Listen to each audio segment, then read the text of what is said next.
राहुल गांधी एक बार फिर से केंद्र सरकार पर जमकर बरसे। प्रधानमंत्री नरेंद्र मोदी पर बड़ा हमला किया और इस बार राहुल गांधी ने बहुत कुछ बोला है। प्रधानमंत्री नरेंद्र मोदी पर आरोप लगाया कि देश का सब कुछ बेच डाला है इस सरकार ने। लाख बात ये कहते रहे कि पिछले 70 साल में कुछ हुआ नहीं, लेकिन राहुल गांधी ने ये लॉजिक दिया है, ये आधार दिया है कि अगर 70 सालों में कुछ बना नहीं था, कुछ हुआ नहीं था, तो आप किन संपत्तियों को बेच रहे हैं।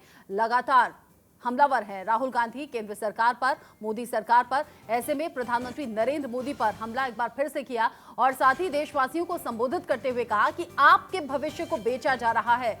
एयरपोर्ट, कोल ब्लॉक किसको बेचे जा रहे हैं, ये हिसाब किताब आपको मांगना चाहिए, क्योंकि ये सब कुछ बेचकर सिर्फ 3 से 4 उद्योगपतियों को फायदा पहुंचाया जा रहा है। जो लोग गरीब हैं वो गरीब ही रह रहे हैं, लोगों से नौकरियां छिन रही हैं, व्यापार उनके ठप हो रहे हैं, लोगों की जेब से पैसा जा रहा है, लेकिन सरकार सिर्फ 3 से 4 उद्योगपतियों को फायदा पहुंचाने में लगी हुई है। हालांकि राहुल गांधी के इस आरोप के बाद सरकार की तरफ से कई मंत्री भी हमलावर नजर आए और जवाब भी दिया है। राहुल गांधी ने कहा कि अगर 70 सालों में कुछ हुआ नहीं था, जैसे कि बीजेपी दावा करती है, जैसे कि मोदी सरकार की तरफ से कहा जाता है, तो पिछले 70 सालों में बनाई हुई संपत्तियां, बनाए हुए एसेट्स को आप कैसे बेच रहे हैं। निजीकरण को लेकर ये जो डार है वो लगातार बढ़ती हुई चली जा रही है। हालांकि पहली बार राहुल गांधी ने इस तरह का आरोप नहीं लगाया, इससे पहले भी बोलते रहे, लेकिन कल बाकायदा प्रेस कॉन्फ्रेंस करके राहुल गांधी ने केंद्र सरकार पर सवाल उठाया। अब जब निजीकरण का सवाल उठाया, प्राइवेटाइजेशन पर सवाल उठाया, निर्मला सीतारमण की प्रेस कॉन्फ्रेंस पर सवाल उठाया, तो फिर सरकार की तरफ से कई मंत्री और कई बड़े नेता जवाब देने के लिए भी सामने आए। स्मृति ईरानी ने जवाब दिया। अब ऐसे में राहुल गांधी कह रहे हैं कि लगातार जो घाटा हो रहा है वो आम लोग उठा रहे हैं। कैसे फिर आप लोगों को कह रहे हैं कि 2022 तक किसानों की आय दोगुनी हो जाएगी, किसानों की हालत बेहतर हो जाएगी, किसानों की हम बेहतरी करेंगे, किसान सड़कों पर हैं, आम लोगों की जेब से पैसा जा रहा है, पेट्रोल डीजल की बढ़ते महंगे जो दाम हैं वो लोगों की जेब काट रहे हैं, लोगों की जेब में पैसे हैं नहीं, महंगाई चरम पर, रोजगार छिन चुका है, पैसा छिन चुका है और लगातार सरकार देश बेच रही है। आपको सुनना चाहिए राहुल गांधी ने क्या कहा और पलटवार में स्मृति ईरानी क्या बोली।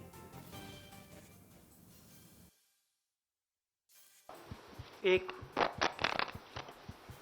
और बीजेपी का एक नारा था, 70 साल में कुछ नहीं हुआ।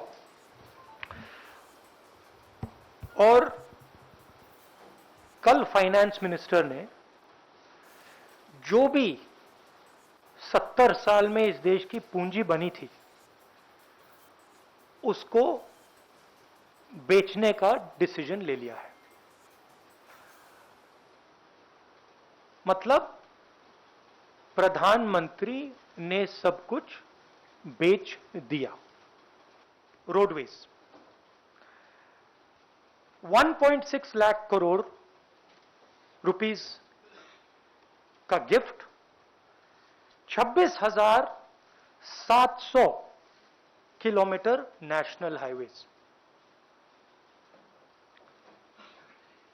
रेलवेज जो इस देश की रीढ़ की हड्डी है, जिसके बिना भाइयों और बहनों देश के गरीब लोग एक शहर से दूसरे शहर में नहीं जा सकते। आज जो लोग ट्रेन में बैठे हैं, आप सुनिए, 1.5 लाख करोड़ रुपए रेलवेज, 400 स्टेशन, 150 ट्रेनें, रेलवे ट्रैक और वुडशेड। और जो हमारे रेलवेज के एम्प्लॉई हैं, आप भी बात समझ लीजिए, जब ये रेलवे से छीनकर किसी प्राइवेट एंटिटी को दिया जाएगा तो आप समझ लीजिए आपके रोजगार का क्या होने वाला है। मुझे समझाने की जरूरत नहीं है। खानदान के नीचे राष्ट्र को तोड़ने की बात करते हैं। राहुल गांधी से आपने प्रश्नों की झड़ी लगाई होगी, पूछा उनसे कि कांग्रेस के जो पंजाब के अध्यक्ष हैं वो हिंदुस्तान के बारे में क्या कह रहे हैं।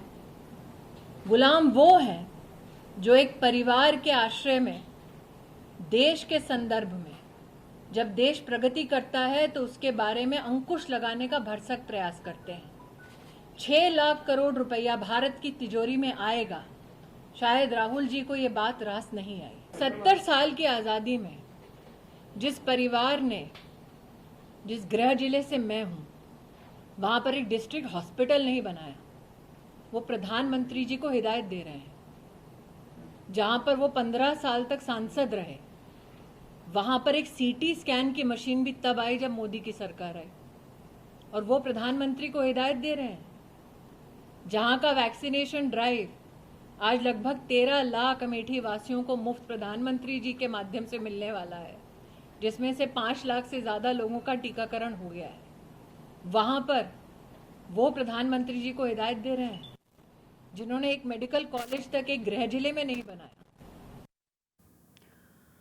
और इसी पर हम बात करेंगे। कांग्रेस की तरफ से आरोप लगाए जा रहे हैं, सरकार की तरफ से जवाब दिया जा रहा है। जवाब में ये भी कहा है कि इस सबकी तो शुरुआत कांग्रेस की तरफ से हुई थी 2006 में।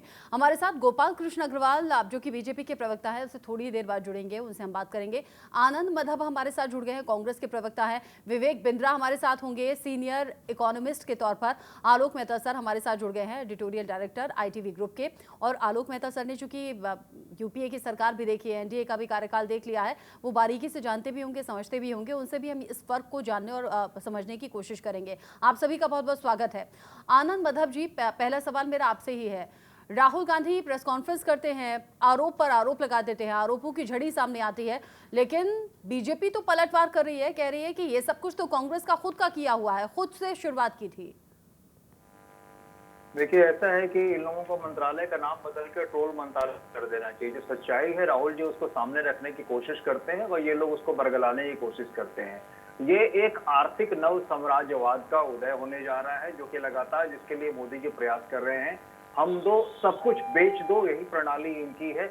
आप देखिए, 70 साल की ये बातें कर रहे हैं। 70 साल में जो चीजें हैं, आज ये जैसा कि राहुल जी ने बताया कि आज ये सब मिलकर उसको बेचने का प्रयास कर रहे हैं। किसको हम दहाड़े डकैती और एक संगठित लूट की संज्ञा देंगे, एक जो है वैध लूट की संज्ञा देंगे। इसके अतिरिक्त हम इसको और कुछ नहीं कहेंगे, क्योंकि अगर आप हिसाब लगाइए कि किस ढंग से आप कर रहे हैं, आप किसको बेचते हैं, आप किसको लीज करते रखते हैं, ऐसी चीजों को रखते हैं जिसका कि हम उसका उपयोग नहीं कर पा रहे हैं। क्या आप हाईवे का उपयोग नहीं कर पा रहे हैं? क्या आप रेलवे का उपयोग नहीं कर पा रहे हैं? क्या वो जनता के लिए, हम एक कल्याण राज्य की बात करते हैं और इस कल्याणकारी राज्य में हम जनता के हित की बात सोचते हैं, लेकिन ये यहाँ क्या कर रहे हैं? आप देखिए, सारी चीजें जो वो जनता के विपरीत कर रहे हैं। सच्चाई ये है कि ये राष्ट्रीय एकाधिकार पाइपलाइन योजना के रूप में हम इसको जान सकते हैं। जो ये कह रहे हैं राष्ट्रीय मुद्राकरण पाइपलाइन, ये बिल्कुल गलत कह रहे हैं। आप देखिए, जो हमने पीवी पर्स हटाया, हमने जिम्मेदारी प्रथा हटाया, किस लिए हटाया? जनता के लिए हटाया। आप सब चीजों को गिरवी करते जा रहे हैं, सब चीजों को बेचते चले जा रहे हैं, सबका प्राइवेटाइज चले जा रहे हैं। अब रेलवे में भी पहले टिकटें फिक्स हुआ करती थी, अब धीरे धीरे वो फ्लक्चुएट कर रही हैं। मतलब सीट अवेलेबिलिटी जैसे आप फ्लाइट में कर रहे हैं, यहाँ पे कर रहे हैं। क्या असर पड़ेगा जनता के पॉकेट पे? आपको इसको सोचना पड़ेगा। जो बैंकों का नेशनलाइजेशन हम लोगों ने किया, अब ये धीरे धीरे बीमा कंपनियों और बैंकों का जो है वो उसको भी डीनेशनलाइजेशन उसके करने की कोशिश कर रहे हैं, उसके भी प्राइवेट हाथों में देने की कोशिश कर रहे हैं। तो इस तरह से जो इनकी जो ये मुहिम चली है, जो ये बार बार कहते थे कि हम देश की मिट्टी की सौगंध खा के कहते हैं हम देश नहीं बिकने देंगे, कर तो रहे हैं। पूरे 7 साल में जो 70 साल में हमने किया, उसको पूरा मिटा के उसको सब बेच देना चाहते हैं, सब गिरवी करवा रख देना चाहते हैं, और एक साम्राज्य, आर्थिक साम्राज्यवाद का ये जो है वो बो रहे हैं, जो सबके सामने में है। लेकिन आपने इसका जवाब नहीं दिया। बीजेपी कह रही है 2006 में शुरुआत तो सोनिया गांधी ने कर दी थी इसकी। ये तो बताया ना, हम इनका मंत्रालय बदल के नाम रख दिया ट्रोल मंत्रालय, क्योंकि इसका काम ही यही है। कोई अगर सच कहा जाए तो फिर उसके पीछे लग जाते हैं। गोपाल कृष्ण से जान लेते हैं। ठीक है, गोपाल कृष्ण जी बताएंगे। हाँ ठीक है, गोपाल जी, कांग्रेस कह रही है कि सरकार से अपना फायदा देख रही है या फिर 3 से 4 उद्योगपतियों को फायदा पहुंचा रही है। इन आरोपों का जवाब आप कैसे देंगे? देखिए, बेसिकली मेरे ख्याल से राहुल गांधी जी को जो अर्थशास्त्र है या अर्थव्यवस्था है उसका क ख ग भी पता नहीं है। वह एक जन कल्याण जो लुभावनी बातों को पब्लिक प्लेटफॉर्म और ट्विटर से करना जानते हैं। देश की अर्थव्यवस्था केवल लुभावनी बातों से नहीं चलती, ग्राउंड लेवल पे काम करने से चलती है। हाँ। अगर 6 लाख करोड़ का सरकार के पास पैसा आएगा और कोई बेच नहीं रहे, यह केवल इसके यूज के राइट्स और वह भी जो उनको साथ सरकार के साथ समझौता होगा कि उस पर रेवेन्यू शेयर मॉडल होगा या जनता की किस तरह भागीदारी होगी उसके प्रॉफिट में, और अल्टीमेटली एंड में वह जो प्रोजेक्ट है वह सरकार की ओनरशिप में ही रहेगा। तो उसका यूज और उसको एफिशिएंटली उसको यूज करना और उसके चार्जेस को कलेक्ट करना और एफिशिएंसी लाना, सरकार के किटी में वह पैसे को जमा करना, प्रॉफिट शेयरिंग बेसिस पे यह पूरा मोनेटाइजेशन का प्रक्रिया है, ट्रांसपेरेंट प्रक्रिया है।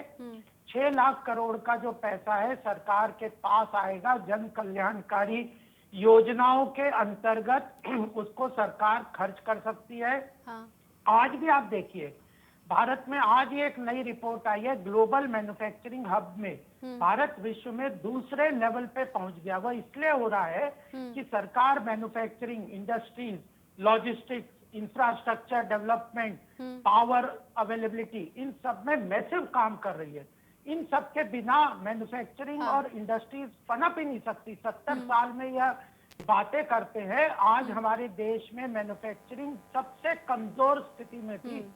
कृषि क्षेत्र में हमारे यहाँ 57% जनसंख्या डिपेंडेंट है और वह उसका कंट्रीब्यूशन जीडीपी को 13% है। इंडस्ट्री का केवल 15% कंट्रीब्यूशन है।